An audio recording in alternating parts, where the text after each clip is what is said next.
أعوذ بالله من الشيطان الرجيم بسم الله الرحمن الرحيم تبارك الذي بيده الملك وهو على كل شيء قدير صدق الله العظيم۔ قرآن مجید کے مضامین کے سلسلے میں آج 29ویں پارے کے مضامین کا خلاصہ عرض کیا جا رہا ہے۔ 29ویں پارے کے شروع میں سورۃ الملک کا آغاز ہوا۔ سورہ ملک یہ ترتیب توقیفی یعنی قرآن مجید کی ترتیب کے اعتبار سے سورت نمبر 67 ہے اور نازل ہونے کے اعتبار سے یہ سورت نمبر 77 ہے۔ سورہ ملک یہ مکی سورت ہے، ہجرت سے پہلے نازل ہوئی۔ اس کی کل 30 آیات ہیں اور 2 رکوع ہیں۔ اس سورت کا نام سورہ ملک اس لیے رکھا گیا کہ اس کی پہلی آیت ہی میں اللہ تعالیٰ نے فرمایا تبارک الذی بیدہ الملک، بڑی برکت والا ہے وہ اللہ جس کے ہاتھ میں ملک ہے یعنی بادشاہی ہے۔ اس لیے اس سورت کا نام سورہ ملک رکھا گیا۔ سورہ ملک اس کی فضیلت احادیث میں مختلف طریقے سے منقول ہوئی ہے۔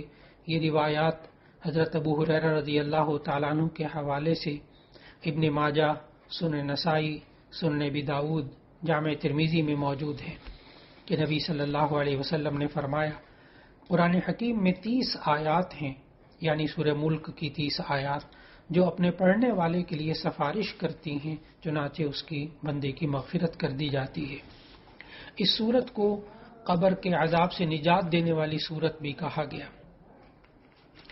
اور پھر اس سورت کے اندر اللہ تعالیٰ نے ایک تو یہ بتایا کہ آسمان و زمین پر حقیقی بادشاہت صرف اللہ کی ہے، اسی اللہ کے ہاتھ میں موت و حیات ہے، عزت و ذلت ہے، فقر اور غنا، اور اسی طرح دنیا کی نعمتیں دینا اور ان نعمتوں کو روکنا، یہ اللہ کا نظام ہے۔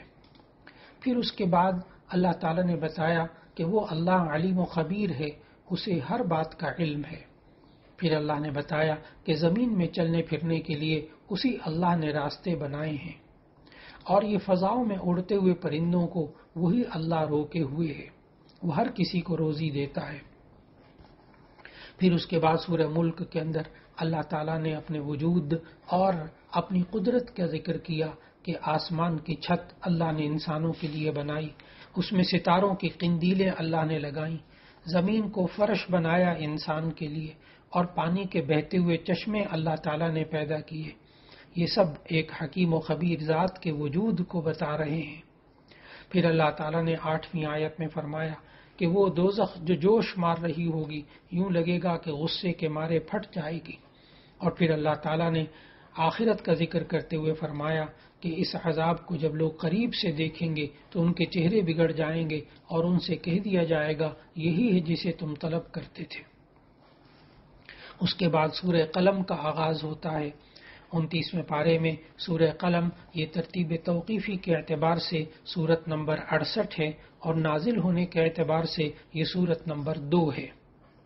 پہلی سورت سورۃ العلق ہے نازل ہونے کے اعتبار سے، اور نازل ہونے کے اعتبار سے دوسری سورت جو ہے وہ سورۃ القلم ہے۔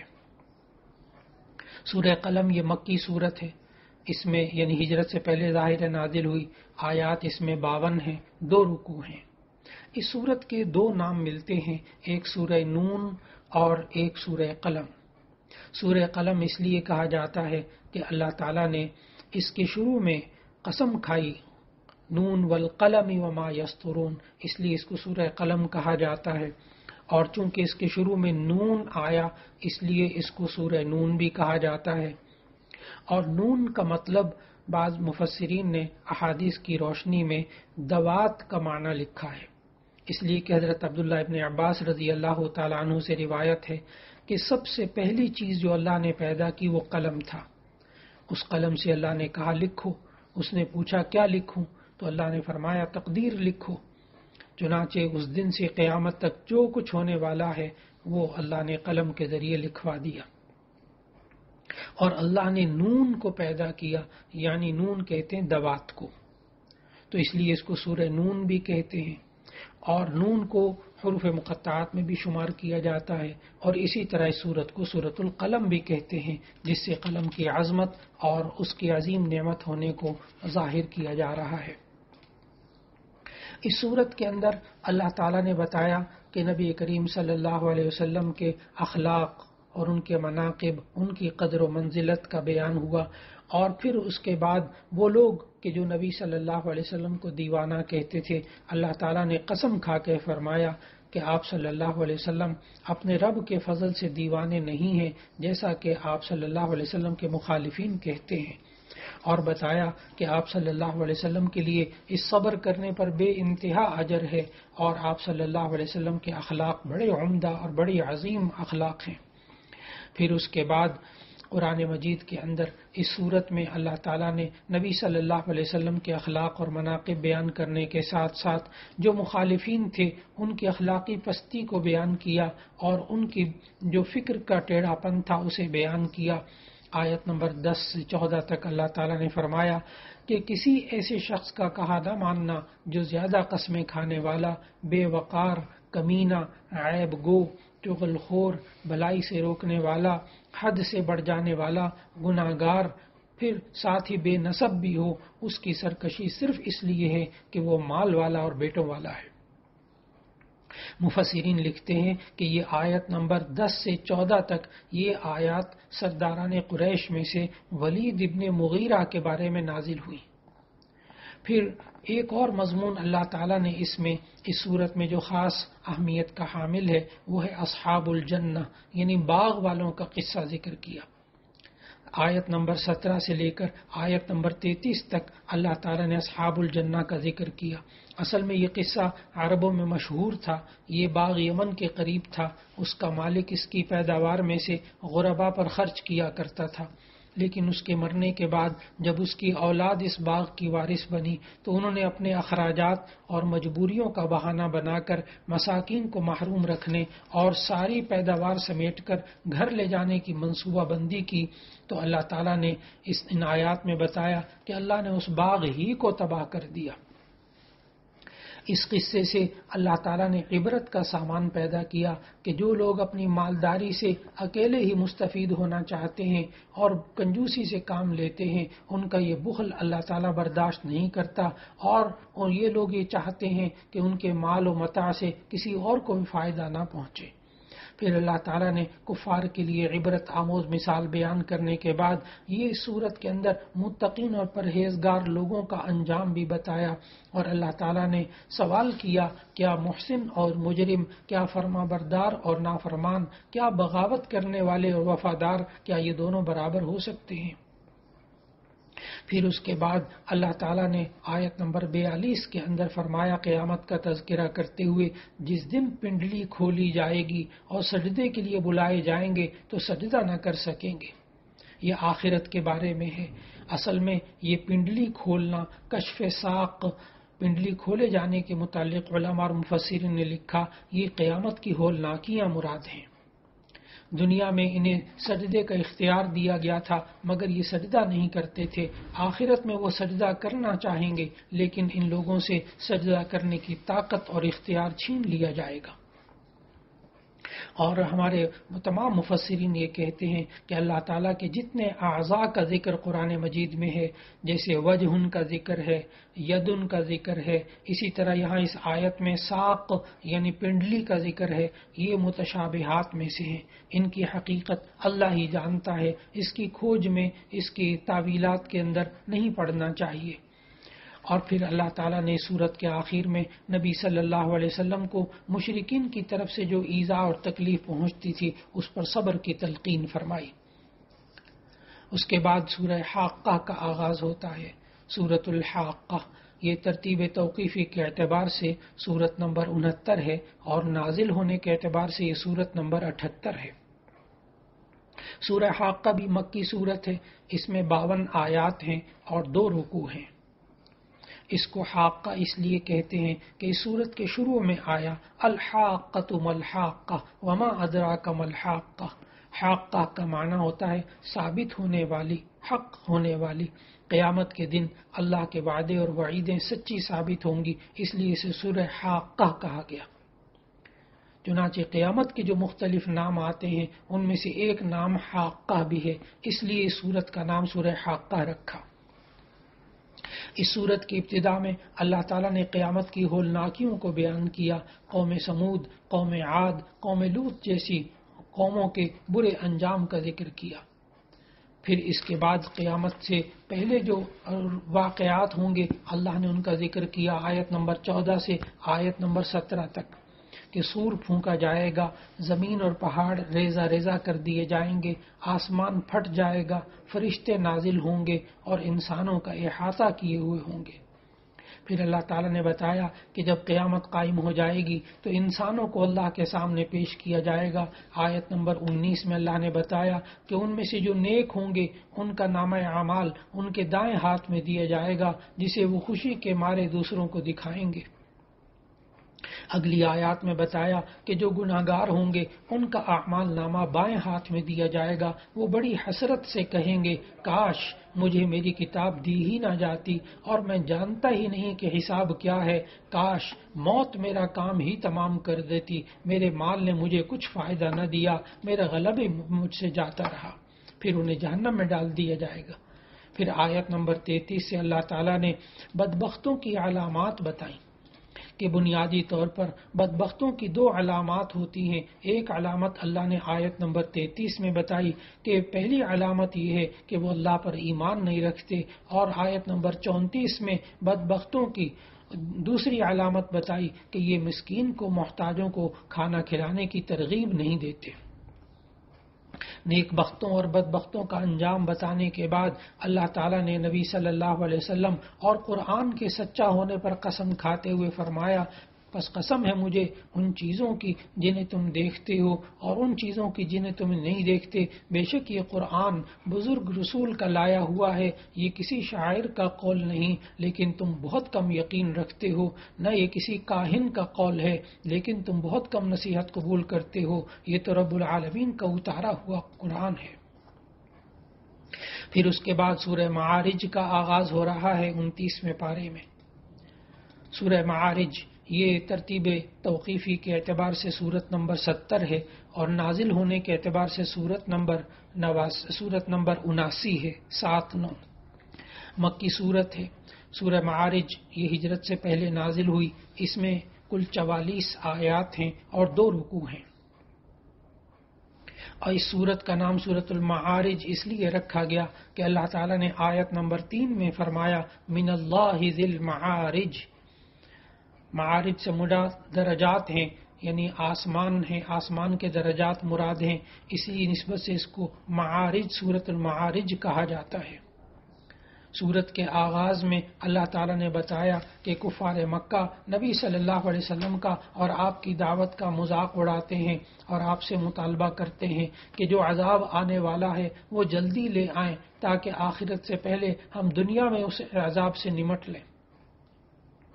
اللہ تعالیٰ نے اس کے بعد کی آیات میں قیامت کی منظر کشی کی اور فرمایا کہ وہاں جو مجرموں کا حال ہوگا اسے ذہن میں رکھنا، اور یہ بتایا کہ اس دن آسمان تیل کی تلچھٹ کی طرح ہو جائے گا اور پہاڑ رنگین دھنی ہوئی روئی کی طرح ہو جائیں گے، اور کوئی دوست کسی دوست کو اور کوئی رشتہ دار کسی رشتہ دار کو نہیں پوچھے گا، بلکہ سب ایک دوسرے سے جان چھڑا کر بھاگیں گے۔ پھر اللہ تعالیٰ نے آیت نمبر 19 میں بتایا، انسان کی فطرت کا ذکر کیا، اور ایک تو یہ فطرت بتائی انسان کی کہ یہ بڑا حریص ہے اور بڑا شور مچانے والا ہے۔ پھر اس کے بعد اللہ تعالیٰ نے بتایا کہ ہم نے انسان کو پیدا ہی اس طرح کیا ہے کہ یہ کم ہمت اور چھوٹی سی ہمت والا ہے، بے صبرا ہے، ذرا سی اس کو تکلیف پہنچتی ہے تو یہ 2 کام کرتا ہے۔ یہ کم ہمت ہونے والے کی وجہ سے یہ 2 کام معاشرے میں کرتا ہے۔ ایک تو یہ کہ ان الانسان خلق ہلوعا، اس انسان کو پیدا ہی کیا گیا ہے کم ہمت، بے صبرا۔ پھر سورہ معارج کی ان آیات میں اللہ تعالیٰ نے بتایا یہ کم ہمت ہونے کی وجہ سے 2 کام بیچارہ کرتا رہتا ہے۔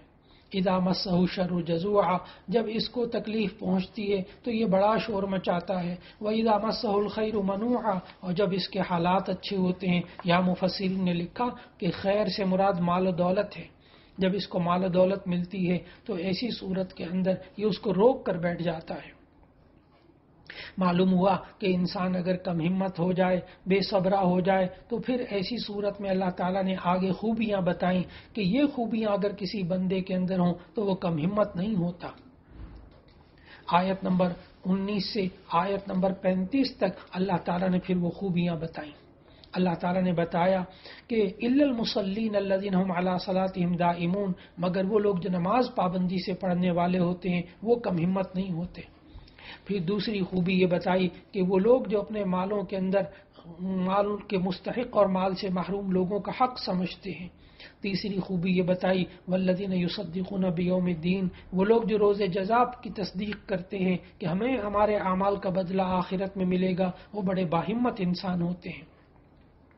ایک خوبی اللہ نے باہمت انسانوں کی یہ بتائی کہ وہ لوگ اپنے رب کے عذاب سے ڈرنے والے ہوتے ہیں۔ ایک خوبی یہ بتائی کہ وہ اپنی سطروں کی حفاظت کرنے والے ہوتے ہیں، اور ایک یہ خوبی بتائی کہ وہ اپنی امانتوں کا خیال رکھنے والے ہوتے ہیں۔ ایک یہ خوبی بتائی کہ وہ اپنے وعدوں کا خیال کرنے والے ہوتے ہیں، وہ اپنی گواہیوں پر قائم رہنے والے ہوتے ہیں اور اپنی نمازوں کی حفاظت کرتے ہیں۔ یہ اللہ نے باہمت انسانوں کی خوبیاں ان آیات کے اندر بتائیں اور فرمایا کہ یہی وہ لوگ ہیں جن کا جنت کے اندر اکرام کیا جائے گا۔ پھر سورت کے اختتام میں اللہ تعالیٰ اس بات پر قسم کھاتے ہیں کہ دوبارہ جی اٹھنا، موت کے بعد دوبارہ زندگی کا ملنا یہ حق ہے، اس میں کوئی شک نہیں، اور اللہ اس بات پر قادر ہے کہ ان کو ہلاک کر دے اور ان سے بہتر اللہ سے زیادہ عبادت کرنے والوں کو اللہ پیدا کر دے۔ پھر اس کے بعد اللہ تعالیٰ نے یہ بتایا کہ آج بھی مسلمان جو ہیں یہ بسا اوقات اس کمزوری میں مبتلا ہو جاتے ہیں، لیکن اللہ تعالیٰ نے ہمیں سمجھایا کہ کس طرح انسان کو اللہ کے دین پر عمل کرنا چاہیے، اور جب انسان اللہ کے دین کے مطابق زندگی گزارتا ہے تو ایسی صورت میں اللہ اس کے لیے دنیا بھی اچھی فرما دیتے ہیں، آخرت بھی اچھی فرما دیتے ہیں۔ پھر اس کے بعد سورہ نوح کا آغاز ہوا۔ 29ویں پارے میں سورہ نوح یہ ترتیب توقیفی کے اعتبار سے سورت نمبر 71 ہے، اور نازل ہونے کے اعتبار سے بھی یہ سورت نمبر 71 ہے۔ مکی سورت ہے سورہ نوح، ہجرت سے پہلے نازل ہوئی۔ اس میں کل 28 آیات ہیں اور 2 رکوع ہیں۔ اس کا نام سورہ نوح اس لیے رکھا گیا کہ اس سورت میں اللہ تعالیٰ نے حضرت نوح علیہ السلام کا قصہ خوب تفصیل سے بیان کیا۔ حضرت نوح علیہ السلام، ان کی تمام عمر تمام انبیاء سے زیادہ طویل تھی۔ حضرت آدم علیہ السلام کے بعد دنیا والوں کی طرف وہ سب سے پہلے رسول تھے۔ انہوں نے اپنی قوم کو اللہ کی عبادت اور اپنی اطاعت کی دعوت دی۔ اس دعوت کے سلسلے میں بہت کوشش کی، رات کو بھی دعوت دی، دن کو بھی دعوت دی، خفیہ بھی دعوت دی، علانیہ بھی دعوت دی۔ اللہ تعالیٰ نے ان آیات میں بتایا، لیکن نوح علیہ السلام جتنی زیادہ دین کی دعوت دیتے تھے قوم اتنی ہی ان سے دور بھاگتی تھی۔ پھر اس کے بعد اللہ تعالیٰ نے سمجھایا کہ حضرت نوح علیہ السلام نے اپنی قوم کو استغفار کی تلقین کی اور فرمایا اگر تم استغفار کرو گے اور گناہوں سے باز آ جاؤ گے، اللہ تم پر موسلادھار بارش برسائے گا، تمہیں مال اور اولاد عطا کرے گا، تمہیں باغات دے گا، تمہارے لیے نہریں جاری کرے گا۔ پھر اللہ تعالیٰ کی نعمتیں انہیں یاد دلائیں کہ دیکھو اللہ تعالیٰ نے 7 آسمان پیدا کیے، چاند کو جگمگایا، سورج کو روشن کیا، لیکن اس بات کے باوجود یہ نوح علیہ السلام کی قوم اپنے 5 بتوں کی جو پوجا کرتی تھی، ان 5 بتوں کے نام اللہ تعالیٰ نے قرآن مجید کی ان آیات میں ذکر کیے۔ ایک کا نام ود تھا، ایک کا نام سواع تھا، ایک کا نام یغوث تھا، ایک کا نام یعوق تھا، اور 5ویں کا نام نصر تھا۔ تو اللہ تعالیٰ نے جب ذکر فرمایا کہ یہ قوم ان بتوں کی پوجا کرنے سے باز نہیں آئی، تو پھر نوح علیہ السلام نے اللہ سے ان کی ہلاکت کے لیے دعا کی، اے میرے رب تو زمین پر کسی کافر کو بھی نہ چھوڑنا۔ تو آپ کی دعا قبول ہوئی اور ان تمام کفار کو طوفان میں ہلاک کر دیا گیا، اور نوح علیہ السلام اور ان پر ایمان لانے والوں کو اللہ نے نجات عطا فرمائی۔ اس کے بعد 29ویں پارے میں سورت الجن کا آغاز ہوا، جو ترتیب توقیفی کے اعتبار سے سورت نمبر 72 ہے اور نازل ہونے کے اعتبار سے سورت نمبر 40 ہے۔ یہ مکی سورت ہے اور یہ ہجرت سے پہلے نازل ہوئی۔ اس میں کل 28 آیات ہیں اور 2 رکوع ہیں۔ اس صورت میں جنات کے حوالے سے بات چیت کی گئی ہے، اس لیے اس صورت کا نام سورہ جن رکھا گیا۔ آیت نمبر 1 سے آیت نمبر 17 تک اللہ تعالیٰ نے جنات کا ذکر کیا اور بتایا کہ جنات بھی اللہ تعالیٰ کی مخلوق ہیں، انسانوں کی طرح شرعی احکام کے مکلف ہیں، ان میں ایمان والے بھی ہیں، ان میں کافر بھی ہیں، نیک بھی ہیں اور برے بھی ہیں۔ پھر اس صورت کی ابتدا میں اللہ تعالیٰ نے بتایا کہ جنات کی ایک جماعت نے قرآن مجید سنا تو اس سے بہت متاثر ہوئے۔ یہ اس وقت کی بات ہے جب جنات نے نظام کائنات میں کچھ تبدیلیاں محسوس کی، آسمان کی طرف جانے کی کوشش کرتے تو شہاب ثاقب ان کا تعاقب کرتے۔ دراصل نبی صلی اللہ علیہ وسلم ایک مرتبہ چند صحابہ کے ساتھ عکاظ کے بازار کی طرف تشریف لے گئے، جسے سوق العکاظ کہتے تھے۔ آپ صلی اللہ علیہ وسلم نخلا کے مقام پر نماز فجر ادا فرما رہے تھے کہ جنات کی ایک جماعت یہاں آ پہنچی۔ انہوں نے قرآن سنا اور تبدیلیوں کا راز جان لیا۔ ان کے دل اس سے وہ متاثر ہو گئے۔ انہوں نے قرآن کی صداقت کے آگے سر جھکا دیا۔ اللہ تعالیٰ نے پھر ان جنات کا ذکر کرتے ہوئے فرمایا کہ واپس جا کر اپنی قوم کو بھی ایمان کی دعوت انہوں نے دی اور قوم کے سامنے اپنے رب کی شان اور عظمت بیان کی۔ پھر اس کے بعد اللہ تعالیٰ نے بتایا کہ وہ لوگ جو اللہ کے لیے اولاد ثابت کرتے ہیں اور اس بات کا اقرار کرتے ہیں وہ اللہ کو ماننے والے نہیں ہوتے۔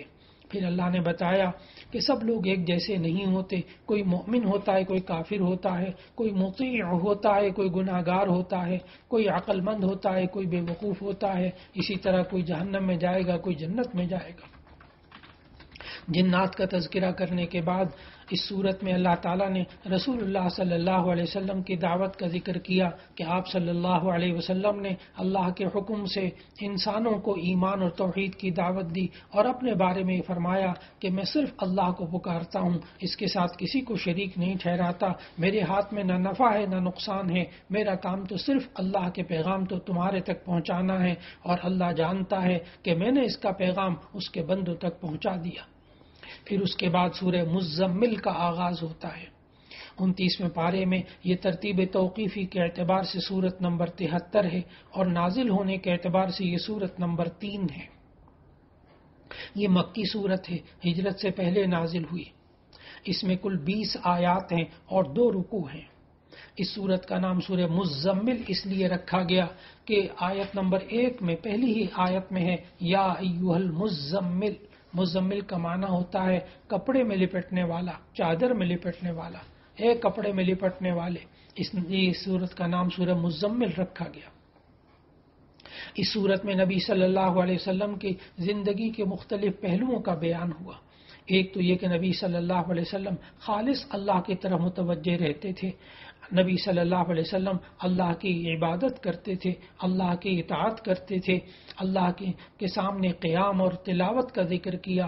پھر اس کے بعد نبی صلی اللہ علیہ وسلم کے اس مجاہدے کا ذکر کرنے کے بعد نبی صلی اللہ علیہ وسلم کی شخصیت کا بیان کیا۔ اللہ تعالیٰ نے فرمایا ان آیات میں کہ آپ چادر اوڑھ کر لیٹے ہوئے تھے۔ اللہ نے محبت اور پیار کے انداز میں مخاطب کرتے ہوئے فرمایا اے کپڑے میں لپٹنے والے۔ نبی صلی اللہ علیہ وسلم دن کے وقت دین کی دعوت دیتے تھے، رات کو نماز میں طویل قیام فرماتے تھے، اس میں قرآن حکیم کی تلاوت کرتے تھے، بعض اوقات پوری رات کھڑے رہتے تھے جس سے قدم مبارک میں ورم آ جاتا تھا۔ اللہ تعالیٰ نے ان آیات میں فرمایا کہ اللہ تعالیٰ نے آپ صلی اللہ علیہ وسلم کو اختیار دے دیا، چاہے آپ چاہیں تو آدھی رات قیام کریں یا آدھی سے کم یا کچھ زیادہ۔ دراصل راتوں کا قیام یہ روحانی تربیت میں بڑا اثر رکھتا ہے۔ اللہ تعالیٰ نے 5ویں آیت میں اسی فرمایا یقیناً ہم آپ پر عنقریب بہت بھاری بات نازل کریں گے۔ بھاری بات سے مراد قرآن مجید ہے جس میں بڑا جلال ہے۔ اس کے بعد کی آیات میں نبی صلی اللہ علیہ وسلم کو ان ایذاؤں پر صبر کرنے کا حکم دیا گیا جو دین کی دعوت کے سلسلے میں مشرکین کی طرف سے دی جاتی تھی۔ وہ ہاتھ پاؤں بھی استعمال کرتے تھے، زبانیں بھی استعمال کرتے تھے۔ پھر اس کے بعد اس صورت میں آپ صلی اللہ علیہ وسلم کے سامنے فرعون کے قصے کا ذکر کیا کہ جس کو اللہ تعالیٰ نے اس کے کفر اور سرکشی اور ظلم کی وجہ سے بڑے وبال اور مصیبت میں ڈال دیا تھا۔ سورت کے اختتام پر اللہ تعالیٰ نے اپنے رسول اور مؤمنین پر تخفیف کا اعلان کیا۔ ایک تخفیف اس اعتبار سے کہ نصف رات یا ثلث یا 2 ثلث کا قیام ضروری نہیں، بلکہ جتنا بھی آسانی سے ممکن ہو قیام لیل کر لیا جائے۔ دوسری تخفیف اس اعتبار سے تھی کہ نبی صلی اللہ علیہ وسلم پر پہلے تہجد کی نماز فرض تھی، لیکن پھر تخفیف کر دی گئی، اس اعتبار سے اب مؤمنین پر تہجد کی نماز فرض نہیں رہی، اس کے حکم کو استحباب پر محمول کر دیا۔ پھر 29ویں پارے میں سورۃ المدثر کا آغاز ہوا۔ سورہ مدثر ترتیب توقیفی کے اعتبار سے سورت نمبر 74 ہے، نازل ہونے کے اعتبار سے یہ سورت نمبر 4 ہے۔ مکی سورت ہے، ہجرت سے پہلے نازل ہوئی، اس میں کل 56 آیات ہیں اور 2 رکوع ہیں۔ اس کا نام سورۃ المدثر اس لیے رکھا گیا کہ پہلی آیت میں اللہ تعالیٰ نے یہ خطاب کرتے ہوئے فرمایا یا ایھا المدثر۔ مدثر کا معنی بھی ہے کپڑے میں لپٹ کر لیٹنے والا۔ اس سورت کا آغاز جو ہوا اصل میں یہ ہوا کہ جب نبی صلی اللہ علیہ وسلم پر خوف وحی کپڑا اوڑھ کر لیٹ گئے، حضرت خدیجہ رضی اللہ تعالیٰ عنہ نے تسلی بھی دی اور پھر کچھ وقت کا انقطاع بھی ہوا وحی کا، تو اللہ تعالیٰ نے پھر اس پر اے کپڑے میں لپٹ کر پڑے رہنے والے کا کہہ کر خطاب فرمایا۔ اس صورت کے آغاز میں نبی کریم صلی اللہ علیہ وسلم کو حکم دیا گیا کہ آپ اللہ کی طرف لوگوں کو دین کی دعوت دیں، کفار کو ان کے انجام سے ڈرائیں، اور اگر ان کی طرف سے تکلیفیں پہنچیں تو آپ صبر کریں۔ اس کے بعد اللہ تعالیٰ نے آیت نمبر 8 اور 10 میں فرمایا، اس کے بعد یہ صورت مجرموں اور مخالفوں کو اس دن کے عذاب سے ڈراتی ہے جو ان کے لیے بڑا سخت ہوگا۔ اگلی آیات میں نبی کریم صلی اللہ علیہ وسلم کے اس بدترین دشمن کا ذکر ہے جسے ولید ابن مغیرہ کہا جاتا تھا۔ یہ شخص قرآن سنتا تھا اور پہچانتا بھی تھا کہ یہ اللہ کا کلام ہے، لیکن بڑا امیر آدمی ہونے کے گھمنڈ میں کفر اور انکار کرتا تھا اور قرآن کو معاذ اللہ جادو قرار دیتا تھا، سحر کہتا تھا۔ پھر اس صورت کے اندر اللہ تعالیٰ جہنم کے داروغوں کا ذکر کرتی ہے جن کا سامنا کفار اور فجار کو کرنا پڑے گا کہ ان جہنم کے داروغوں کے دلوں میں ان کے لیے کوئی نرمی نہیں ہوگی۔ پھر اللہ تعالیٰ نے ان آیات میں فرمایا، تاکید اور ڈراوے کے لیے اللہ نے چاند، رات اور صبح کی قسم کھا کے فرمایا جہنم بڑی مصیبتوں میں سے ایک بڑی مصیبت ہے۔ پھر اس کے بعد اللہ تعالیٰ نے آیت نمبر 38 سے 42 تک فرمایا کہ جن لوگوں کا نامہ اعمال دائیں ہاتھ میں دیا جائے گا وہ جو ہے قید نہیں ہوں گے، اور قیامت کے دن مجرموں سے سوال کریں گے کہ کس چیز نے تمہیں دوزخ میں ڈالا، وہ جواب میں 4 اسباب بیان کریں گے۔ پہلا سبب آیت نمبر 43 میں آیا کہ ہم نمازی نہیں تھے۔ دوسرا سبب آیت نمبر 44 میں آیا کہ ہم مسکینوں کو کھانا نہیں کھلاتے تھے، اور تیسرا سبب یہ بتایا کہ ہم ہر وقت بحث و مباحثہ اور گمراہی کی حمایت میں خوب حصہ لیتے تھے، اور چوتھی وجہ یہ بتائی کہ ہم قیامت کا انکار کرتے تھے۔ سورت کے اختتام میں اللہ تعالیٰ نے بتایا کہ یہ قرآن حکیم ایک نصیحت ہے، جو چاہے اس سے نصیحت حاصل کر سکتا ہے، لیکن اس کے لیے اللہ کی مشیت بھی ضروری ہے۔ پھر اس کے بعد سورۃ القیامہ کا آغاز ہو رہا ہے۔ سورۃ القیامہ یہ ترتیب توقیفی کے اعتبار سے سورت نمبر 75 ہے، اور نازل ہونے کے اعتبار سے یہ سورت نمبر 31 ہے۔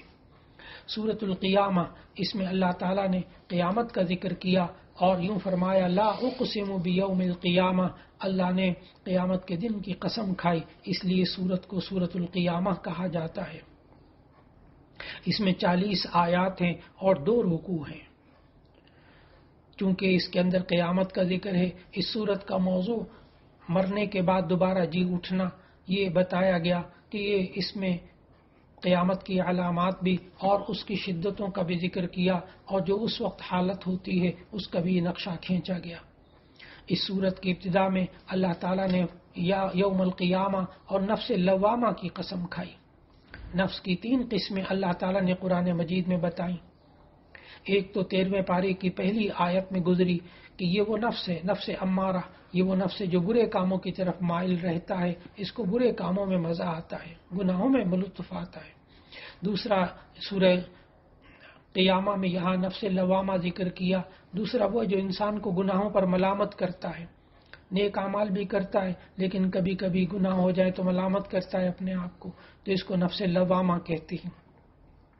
تیسرا نفس مطمئنہ، جس کا 30ویں پارے میں سورۃ الفجر کے آخر میں ذکر آئے گا۔ نفس مطمئنہ وہ نفس جو نیکی پر آمادہ کرتا ہے، برائی سے متنفر کرتا ہے۔ اور اللہ تعالیٰ نے ذکر کیا یہاں کہ اللہ تعالیٰ نے انسان کو جیسا پیدا کیا ہے، اس کے انگلیوں کے اندر باریک باریک لکیریں ہیں، ایک انسان کی شناخت آج اسی پہ ہے۔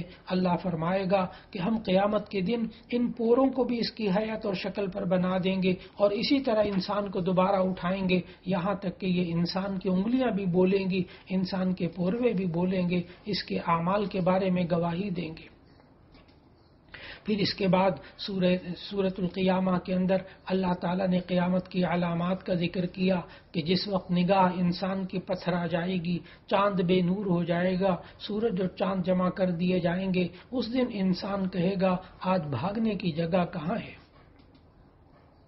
پھر اس سے اگلی آیات میں اللہ تعالیٰ نے حفظ قرآن حکیم کے بارے میں ذکر کیا کہ کس طرح جبرائیل علیہ السلام تلاوت کرتے تھے، نبی صلی اللہ علیہ وسلم کے پاس قرآن مجید لے کر آتے تھے، حضرت جبرائیل علیہ السلام کے پیچھے پیچھے جلدی جلدی نبی صلی اللہ علیہ وسلم پڑھتے تھے اور اسے یاد کرنے کی، حفظ کرنے کی کوشش کرتے تھے۔ اللہ تعالیٰ نے آیت نمبر 16 سے 19 میں بتایا کہ آپ صلی اللہ علیہ وسلم اپنے آپ کو تکلیف میں نہ ڈالیں، یہ میرا وعدہ ہے کہ قرآن میں سے کوئی چیز ضائع نہیں ہوگی، اسے جمع کرنے، محفوظ کرنے، باقی رکھنے اور بیان کرنے کا میں خود ذمہ دار ہوں۔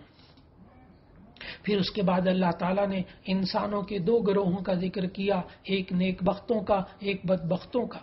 آیت نمبر 22 سے 23 تک اللہ تعالیٰ نے نیک بختوں کا ذکر کیا کہ نیک بخت وہ لوگ ہوں گے جن کے چہرے روشن ہوں گے اور وہ اللہ تعالیٰ کی زیارت سے مشرف ہوں گے، اور بدبخت وہ چہرے ہوں گے جو سیاہ اور بد رونق ہوں گے اور وہ جان لیں گے کہ آج ہمیں جہنم میں پھینک دیا جائے گا۔ پھر اس کے بعد ان آیات میں موت کے وقت جو انسان کا حال ہوتا ہے اور کافر کو جس تکلیف کا سامنا کرنا پڑتا ہے وہ اللہ نے بیان کیا، اور سورت کے اختتام میں بتایا کہ ہم نے انسان کو بیکار پیدا نہیں کیا، ایسا نہیں ہو سکتا کہ نہ اس کا حساب ہو اور نہ اسے جزا سزا دی جائے۔ پھر اس کے بعد سورۃ الدہر کا آغاز ہوتا ہے۔ سورۃ الدہر، اس کا دوسرا نام یہ سورۃ الانسان بھی ہے۔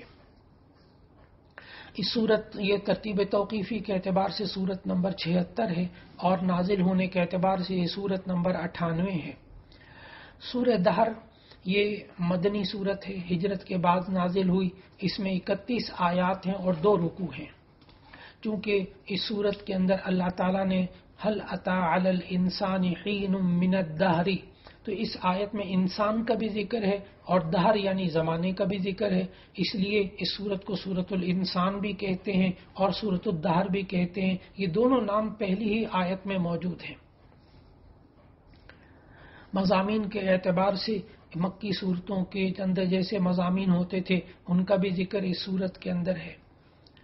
اللہ تعالیٰ نے اس صورت کی ابتدا میں اللہ کی قدرت کا بیان کیا کہ اس نے کیسے انسان کو مختلف ادوار میں پیدا کیا، پھر اس کو سننے اور دیکھنے کی طاقت دی، سوچنے سمجھنے کی طاقت دی تاکہ وہ اللہ کی اطاعت کرے، اس کی عبادت کرے جس نے اس کو مکلف بنایا ہے، اور زمین کو ایک اللہ کی بندگی سے آباد کر سکے۔ پھر اللہ تعالیٰ نے 2 گروہ ذکر کر دیے، کافروں کا ذکر کیا کہ کافروں کے لیے اللہ نے آخرت میں زنجیریں، طوق اور شعلوں والی آگ تیار کر رکھی ہے، اور شکر گزاروں کے لیے فرمایا کہ وہ جام پیئیں گے جن میں کافور کی خوشبو کی آمیزش ہوگی۔ شکر گزاروں کی یہاں 3 نشانیاں اللہ تعالیٰ نے بتائیں۔ ایک یہ کہ جب کوئی وہ منت مان لیتے ہیں تو اسے پورا کرتے ہیں، دوسری خصوصیت یہ بتائی کہ وہ قیامت کے دن سے ڈرتے ہیں، اور تیسری خصوصیت یہ بتائی کہ صرف اللہ کی رضا کے لیے مسکینوں، یتیموں اور قیدیوں کو کھانا کھلاتے ہیں۔ ان نیک اعمال کی صورت میں، ان صبر کے نتیجے میں ان کو جنت کی صورت میں انعام دیا جائے گا، جہاں نہ گرمی ہوگی، نہ سردی، نہ کوئی دکھ ہوگا، نہ کوئی غم ہوگا۔ سورت کے اختتام میں اللہ تعالیٰ نے پھر اپنی اس نعمت کا ذکر کیا اور جس کا کوئی بدل اور مثال نہیں، اور فرمایا اے محمد صلی اللہ علیہ وسلم، بے شک ہم نے آپ پر بتدریج قرآن مجید نازل کیا، پس آپ اپنے رب کے حکم پر قائم رہیں، ان میں سے کسی گناہگار یا ناشکرے کا کہنا نہ مانیں، اپنے رب کا نام صبح و شام ذکر کیا کریں اور رات کے وقت اس کے سامنے سجدہ کیا کریں اور بہت رات تک اللہ کی تسبیح کیا کریں۔ پھر اس کے بعد اللہ تعالیٰ نے سورت کے آخر میں مشرکین کو سخت تنبیہ کی کہ اگر ہم چاہیں تو ان کو ختم کر کے ان کے عوض اور جیسے بھی پیدا کر سکتے ہیں انسان جو ان سے اچھے ہوں گے۔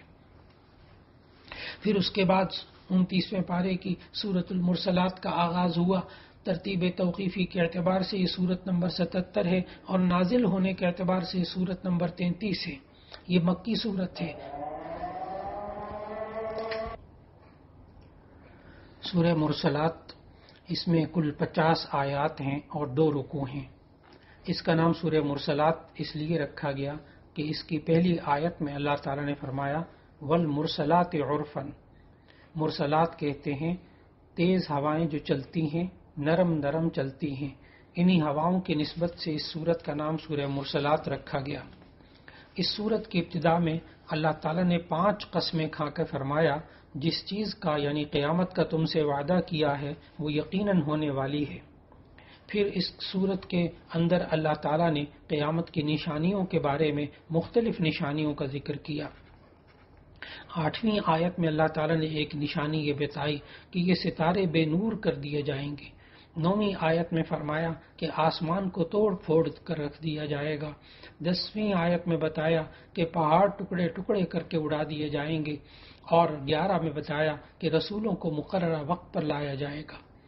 پھر قیامت کے دن کو اللہ تعالیٰ نے آیت نمبر 14 میں یوم الفصل کہا، کیونکہ اس دن مخلوق کے درمیان عدل و انصاف پر مبنی فیصلہ کیا جائے گا، اس لیے اس دن کو یوم الفصل کہا۔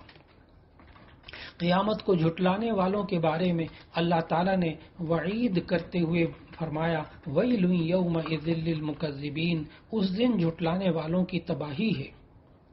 سورہ مرسلات کے اندر اللہ تعالیٰ نے وَيْلٌ يَوْمَئِذٍ لِّلْمُكَذِّبِينَ کے الفاظ کو 10 بار اس سورت کے اندر ذکر کیا۔ یہ آیت انہی الفاظ میں، ایک جیسے الفاظ میں 10 بار آ رہی ہے، جس سے قیامت کے جھٹلانے والوں کو ترہیب مقصود ہے، ان کو ڈرانا اور افسوس مقصود ہے۔ پھر اس کے بعد اللہ تعالیٰ نے سورت میں پرانے جو مجرمین تھے سابقین، ان کا ذکر کیا کہ وہ قومیں جو اللہ کی نافرمان تھیں، اللہ نے ان کو تباہ و برباد کر دیا۔ پھر اللہ تعالیٰ نے اس صورت کے اندر سوال کیا انسان سے، کیا ہم نے تمہیں حقیر پانی سے پیدا نہیں کیا، پھر مختلف مرحلوں سے گزار کر کیا تمہیں اتنا اچھا انسان نہیں بنایا؟ پھر اس کے بعد اللہ نے بتایا کہ اسی طرح انسان کو اللہ دوبارہ زندہ کر لے گا موت کے بعد، اور اللہ نے کہا وہ اللہ جو زمین کو مردوں اور زندوں کو سمیٹنے والی بنا سکتا ہے اور میٹھے پانی سے سیراب کر سکتا ہے، وہ دوبارہ زندہ بھی کر سکتا ہے۔ پھر اگلی آیات میں اللہ تعالیٰ نے جو جھٹلانے والے ہیں ان کا الگ انجام بیان کیا، اور جو متقین ہیں ان کا الگ انجام بیان کرتے ہوئے فرمایا سورت کے آخر میں کہ متقین کو ٹھنڈے سائے اور بہتے چشموں کے پاس جگہ دی جائے گی۔ اور آخری آیت کے آخری حصے میں سورت میں اللہ تعالیٰ نے مجرموں کو تنبیہ کرتے ہوئے فرمایا کہ تم کھا پی لو اس دنیا کے اندر، تھوڑے سے مزے اڑا لو، لیکن بالآخر تمہارے لیے ہلاکت اور تباہی کے سوا کچھ نہیں ہوگا۔ اسی کے ساتھ 29ویں پارے کی خلاصہ مضامین کا اختتام ہو رہا ہے۔ وآخر دعوانا ان الحمد للہ رب العالمین۔